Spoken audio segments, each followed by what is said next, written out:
This is just a really quick reminder of what I'm looking for in this first Figma assignment that was made in our previous session. You're looking at it right now, and I'm not going to go back and rebuild it, but I want to make sure that we are clear on what I'm going to be grading when I go to grade this little project that we're doing. If you go back to Classroom, everything about the how to do this was on this video that's posted on Google Classroom. And I understand that this video is longer than most anything that I've done like all year. It's like 33 minutes. Part of that is because it was an introduction to something new.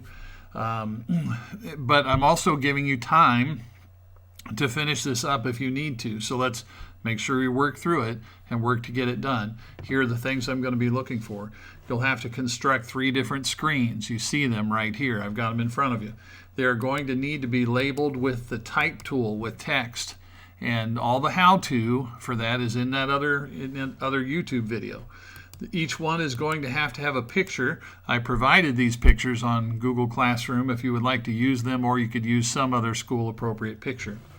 Each one of the screens has to have a button constructed. I made my buttons out of a rectangle and some text, and then I grouped it. And remember that all of the how do you do that, is in that other YouTube video. So once it's all constructed, everything is put together, then you have to come up here to the prototype portion of Figma. This is all done in the design section where you build it. Then you go over to the prototype section, and you work to connect these buttons from the first screen to the second screen, from the second screen to the third screen, and from the third screen back to the first screen. Once again, all the how-to, I'm not going to show that right now, but it's in the other video that was posted on Google Classroom. So you could scan through the video and find what you need to watch and watch it if you need to. Here's how I'm going to grade this thing.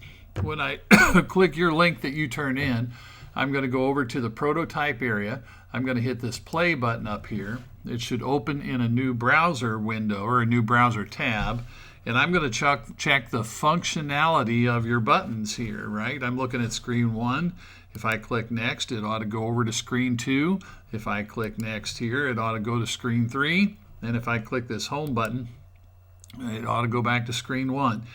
Yours probably won't look just like mine. It might not even say next, next, home. You might have set it a different way.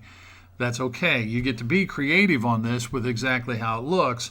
It's the functionality that I'm going to be checking. I'm going to close that tab. Here it is once again. It's 3 screens. All of them have to have text. All of them have to have a picture. All of them have to have a button, and the buttons have to be functional. They have to work. I have to be able to hit that play button up here on the prototype portion and click the buttons and work my way through your little mock-up or your little prototype that you have put together. So I just wanted to remind you about what we're shooting for, what your target is, and what I'm going to be grading. All right, so you have this class period to try and make sure you have this all finished up.